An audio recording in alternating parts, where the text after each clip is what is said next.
Hey, Alan here, and I want to introduce you to a small town in Nevada called Mina, Nevada. It's a town of about 155 folks, and I spent a few nights here primarily because this is more or less ground zero for hundreds of miles of trail riding that can be done. Now, I don't have an ATV, but I do have a 4x4 truck, and the host at Sunrise RV Park, which you will see in this video very shortly, was very kind and showed me around the area using a map. We spent a few minutes looking around the area and pointed out that a lot of these trails, at least especially the ones I was interested in, could be driven on by my 4x4 truck. So off I went.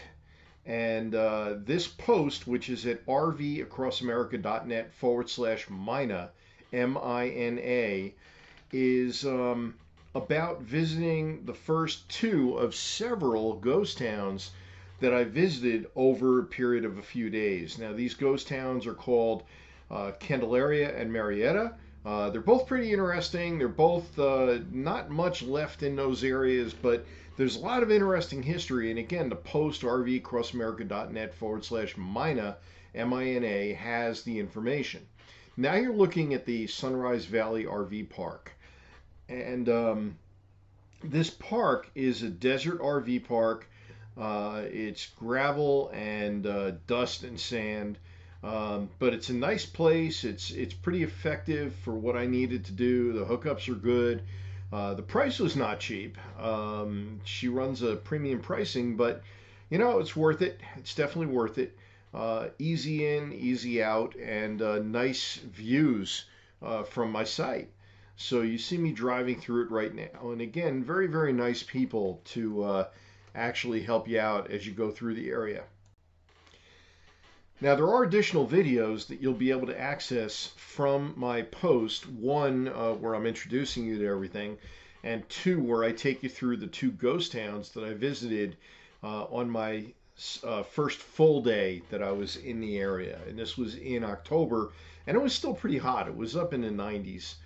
The town of Mina is 155 people. It's right on US 95, not to be confused with Interstate 95 on the East Coast. US 95 is a main conduit from northern Nevada down to southern Nevada, like where Vegas is. And what I'm doing here is giving you a grand tour or a more in-depth look at the town of Mina. It's almost a ghost town. A lot of the residents are older. They're tired of running the stores that they had in town. You can see some of the stores if you go back to the beginning of the video, this video where there's a rundown Main Street or down 95. You see there's a gas station or two that are out of business. There's a general store that's out of business.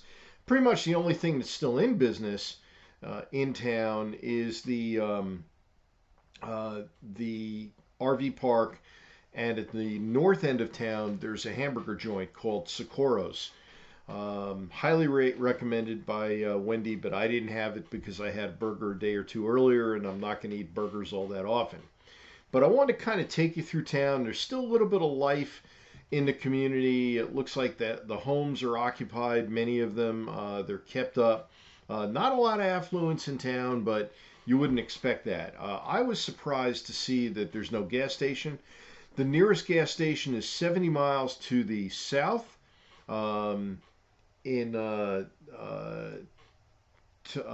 Tahoma, if I'm pronouncing it right, and 30 miles north in Hawthorne.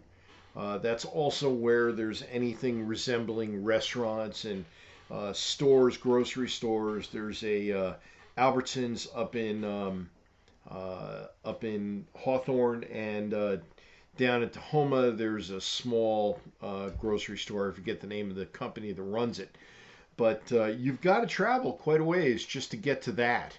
I'm sure that Amazon delivers through here. Obviously it's a main conduit 95, so that's going to be how people get stuff. Also, from what I understand, they're putting in Interstate 11 just to the east of town, up against the mountains that are behind, if you will, the RV park. And that's going to be that main interstate that connects Mexico to Canada. So there are small pieces of it up already. I was actually on Interstate 11 when I was down near Vegas, but again, that's for a future project.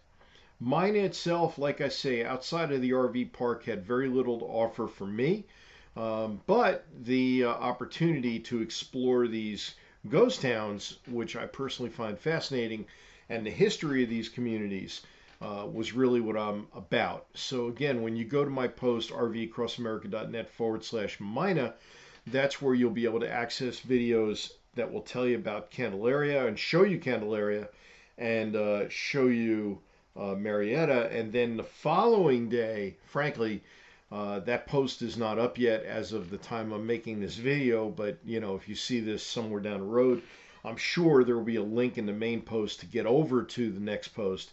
And that's where you'll have an opportunity to see a preserved community called Berlin, and another one just up the road from Berlin called Ione, both of which have a lot to show and have a story to tell.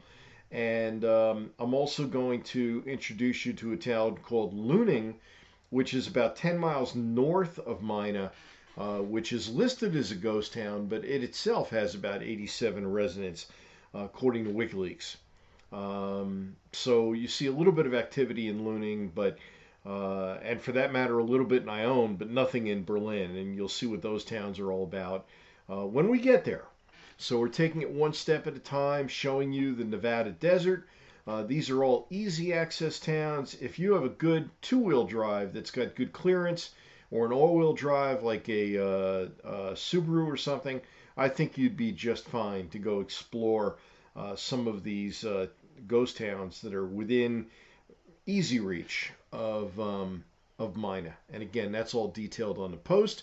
So thanks much, and enjoy it. And we'll see you on the highway. And again, rvacrossamerica.net/Mina, Mina. Alan on his way out.